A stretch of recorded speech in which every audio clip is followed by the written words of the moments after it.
Guernsey's first tramway was proposed in 1845, but nothing happened.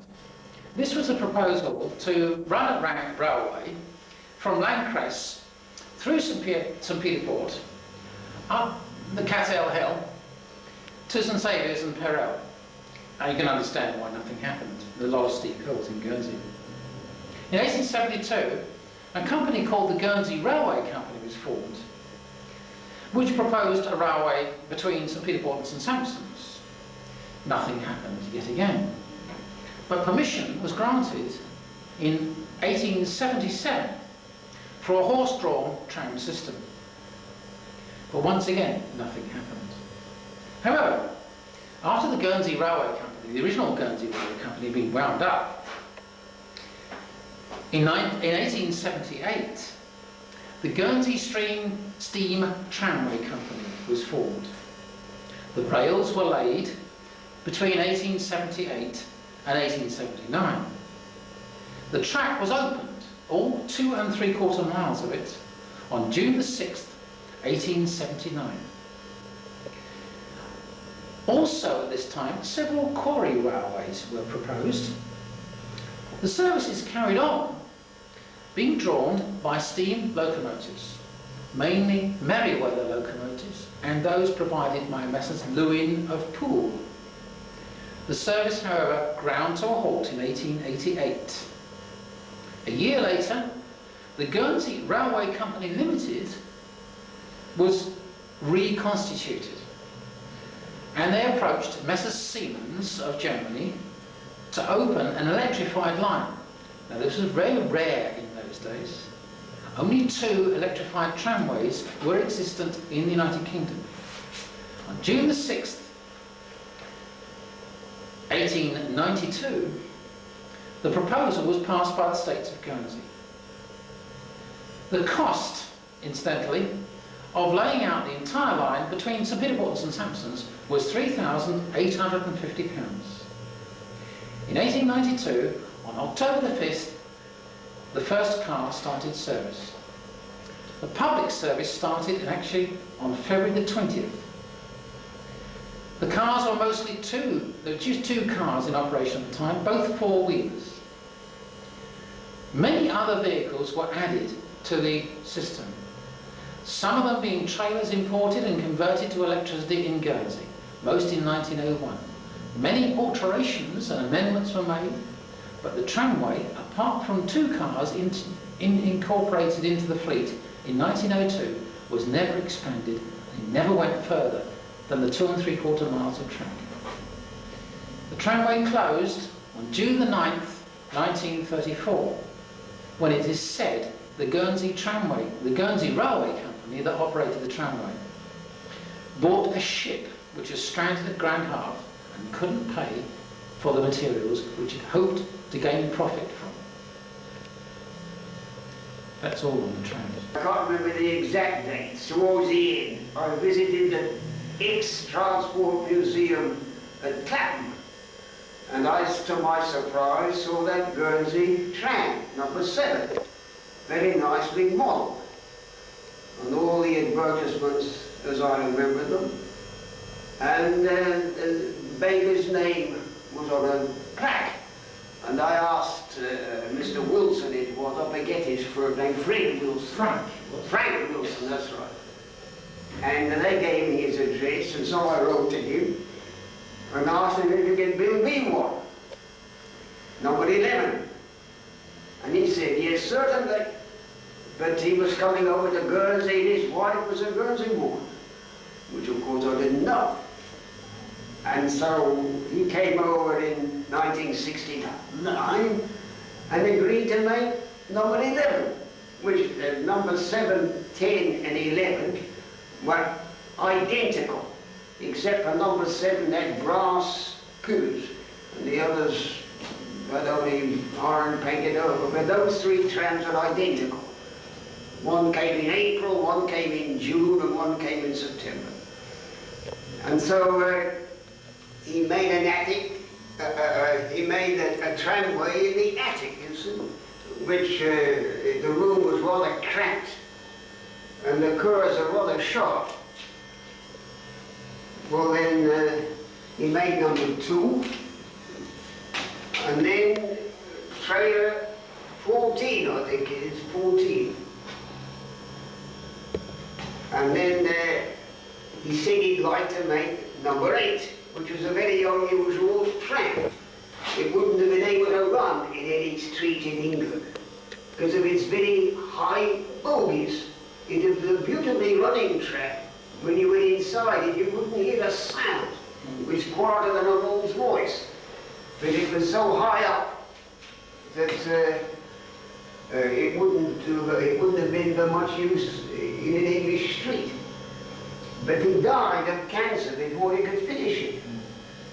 And I promised him to pay, I think I promised him £400 or something, which was, that was 20 years ago, when prices are much less. And his widow wanted the money very much. And I said, well, the tram wasn't much use, it was only half made, it wasn't any use even to somebody.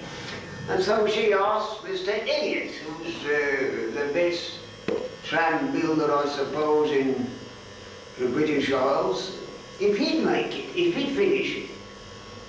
And so he did. He said he'd retire, because he's older than I am. He'd be now, what, I'm 77 getting on. He'd be 79. But he finished number 8. And so I brought it over.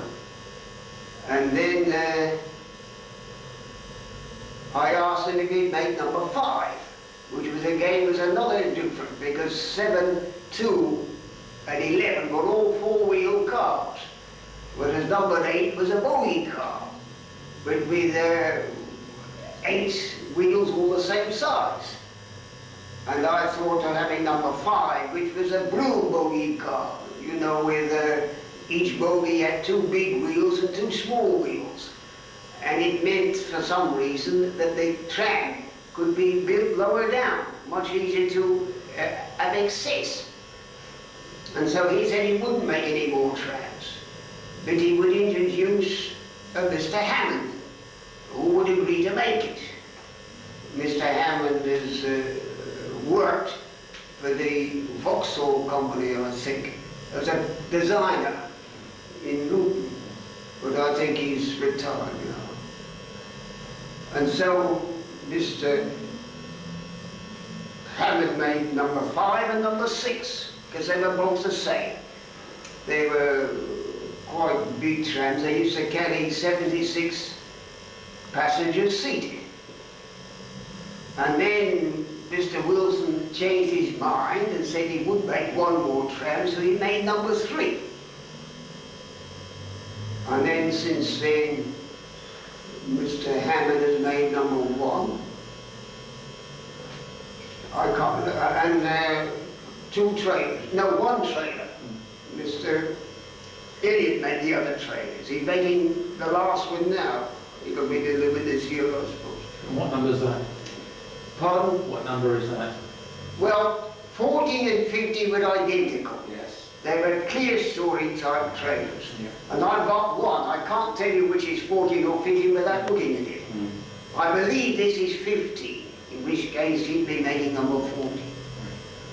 But there were 4 tow-track trailers and 4 horse trailers. Yes. But number 17, when I remember it, when in the 1917 or number 18 or 1918, they took off the top story because the side beginning to show cracks. And so it's like that. It was the only trailer, a single-decker trailer, and not tow-track type. Well, that came from Cardiff, didn't it? Pardon? They came from Cardiff, didn't they? Yes. Yes. Yeah. And number 17 was called the smoking car. Yes, I don't quite know what. But anyway, they were all smoking cars. Yes. There were no smoking was allowed in the trams. It was put up, but they could smoke in the trailers. It was only number 17 that had smoking card on it, but in all the trailers smoking was allowed. And of course on the top deck it was allowed. That's very good. You're very proud of your collection, aren't you? Well, I don't know, I'm proud of anything. She didn't very much.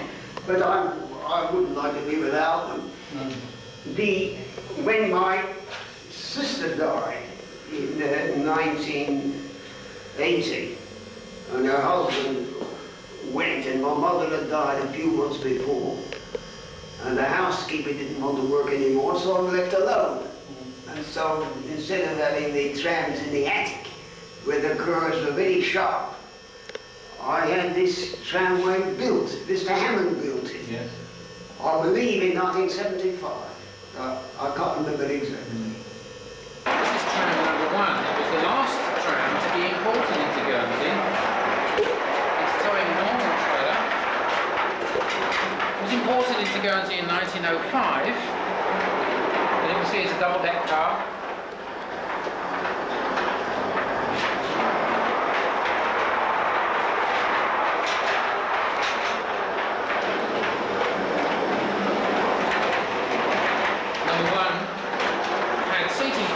Inside and 30 outside, that means on the top. It was built by rock.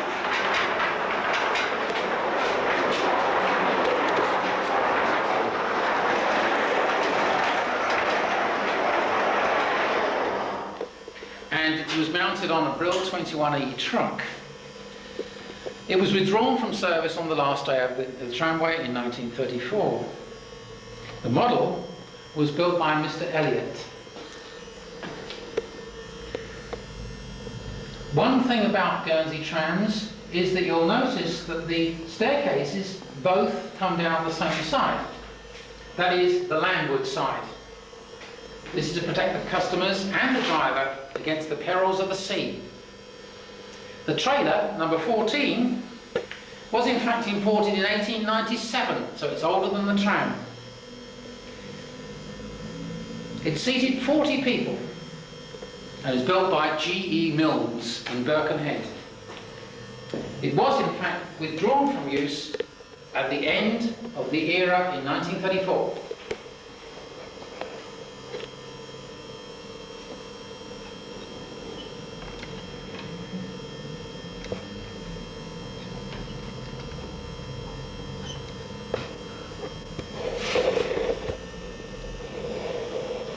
The seating on the top of the tram and in the trailer was reversible, in that you could turn them over, turn the backs over when travelling in the opposite direction.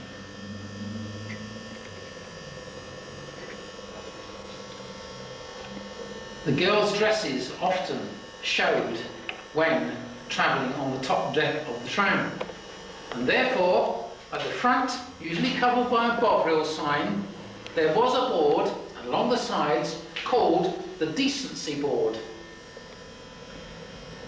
Incidentally, this is still used in modern office furniture when the front board of a desk is called the decency panel. The springing was quite complicated in that you had coil springs and leaf springs on this four-wheeled truck.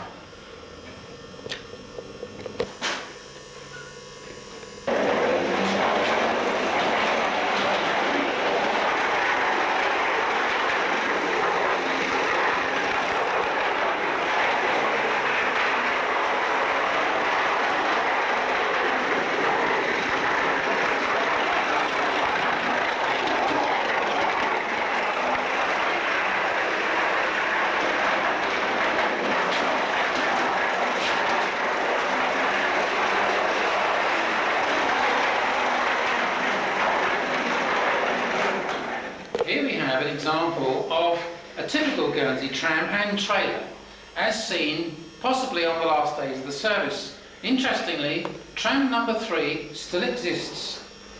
In 1977 it was recovered from a field in the forest in Guernsey by the Guernsey Old Car Club, and they still have it on their books, having tried very hard over a number of years to renovate the vehicle. They've done very well actually, because it actually got on its own power, albeit motor power, around the island in a couple of years later during the Queen's celebrations for the 60th centenary. However, number 3 was built in 1897, actually in 1896, but imported into Guernsey in 1897. As you see, it's a double-deck open-top car, seating 22 inside and 32 on top, or outside, and it was built by George F. Milnes and Company, Birkenhead. The driver's position was protected by the staircase, which is unlike existing street trams in England, because the sea often used to come over the sea wall. The trailer, that's number 16, was one of 4 which was imported into Guernsey about 1889, although we're not absolutely sure. They seated 18 inside and 26 on top. They actually came from Cardiff, being ex-horse trams. The 4-wheeled vehicles were built by somebody we don't know who, and were used in the main as trailers and often as non-smoking cars, some as smoking cars, until 1934, although one was reborn in 1928. Classes, it was even worse, because you used to have 2 poles.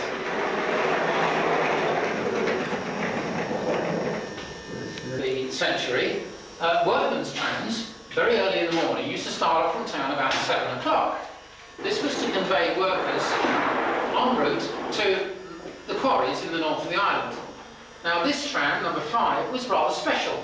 It was probably the fastest, most stable on the network at the time, and towed 2 trailers. Crammed with workers.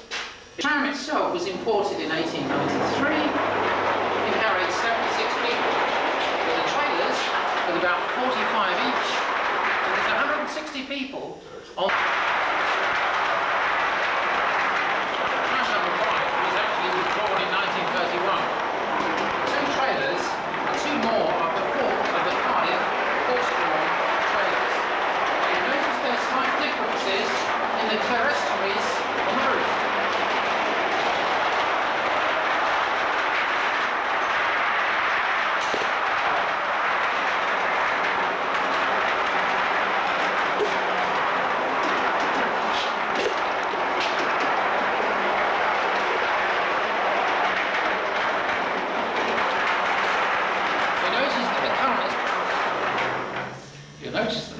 Collected from an overhead wire.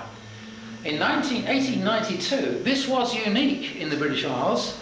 Only one other street tramway, that is in Leeds, connecting the centre with Roundhay Park, had used this system, although the Blackpool system, with its conduit, centre rail collection, started earlier. The advertising signs are still popular today, especially Raby's, that only closed down in 1987.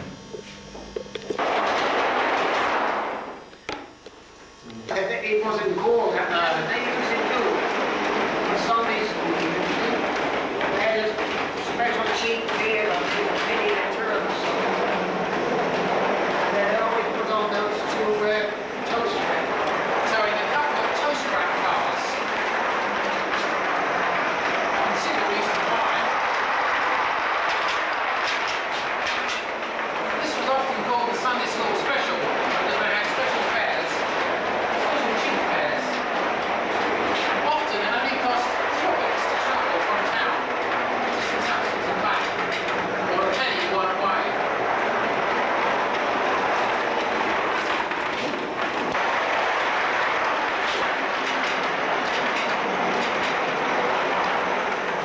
Tram number 11 was built in 1891 by Falcon. There were only really 3 tram builders in the UK. All of them now associated with the same company, English Electric. Starbuck, Falcon and Brush. Starbuck became Milnes about 1898. This Falcon tram, imported in 1891, seated 56. That's 22 inside and 34 on top. And was powered originally by Siemens 14 horsepower engines.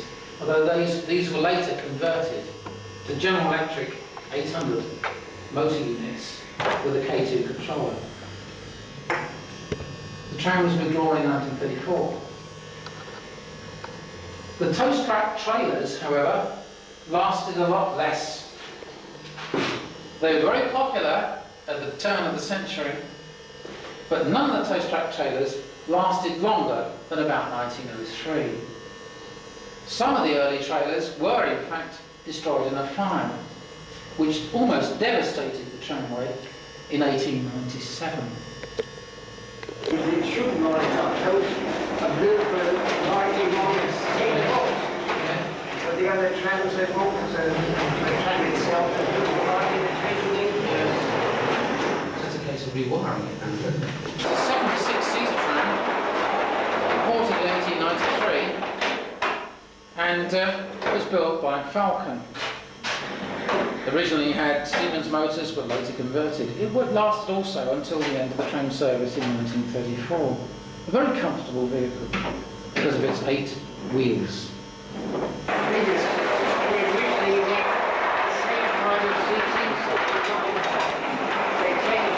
in the fleet. Originally it had seats inside, the same as those on top. This gave it a capacity of 80 persons. 96 millions.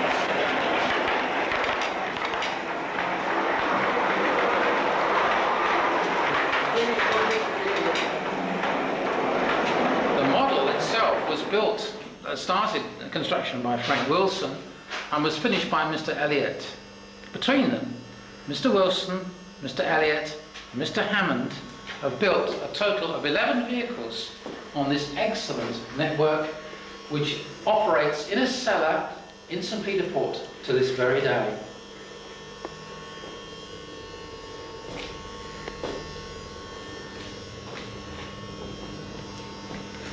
Car number 8 was withdrawn on the last day of service in 1934. There is very little that remains of the history of the Guernsey tramways. Not many people have photographs, although a tiny amount of 9mm film still exists, courtesy of a certain gentleman called Roy Northey, who lives in St. Sampson's. It exists on record of Guernsey's one and only railway, or tramway. This tram sounds very authentic actually in model form. Tram number 7 was one of the early trams, imported in 1891. This vehicle originally had 27 horsepower engines provided by Messrs. Siemens, and was electrified at the instance of the manufacturers. It too lasted until the end of the tram service in 1934. You'll notice the livery, which is interesting, a sort of deep maroon and cream. This was the original Guernsey Railways livery and has not been used on the buses since.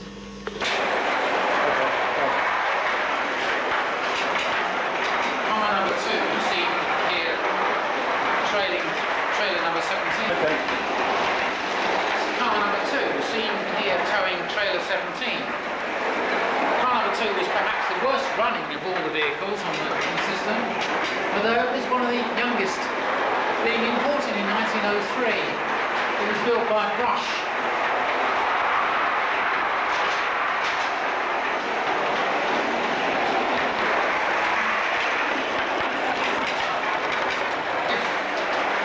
So it still survived today, having been seen until 1980 at Cobalt Motorworks.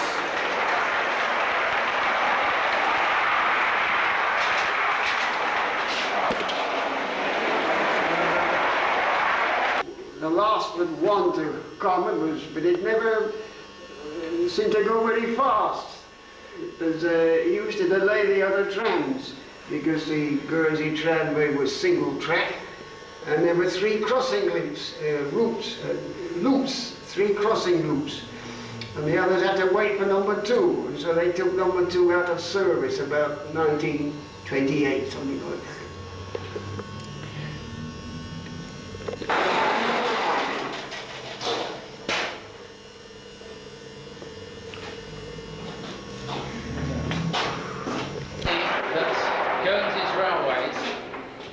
Guernsey's tramways weren't kept going.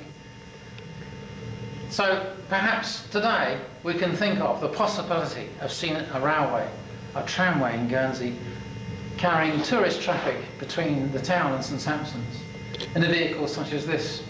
This is not a Guernsey tram, of course. It's a typical Eastern European tram, actually, which came modelled on one from Belgrade in Yugoslavia. But it's very typical of modern tramway systems in Europe. Vehicles like this started to appear on the lines in Europe in 1930s and are still in operation today. Very deeply indebted to Dr. Plummer for letting us have a look at his collection, which is rarely open to the eyes of the public, but I'm sure I've given him and the builders many, many hours of enjoyment, and long may it be so.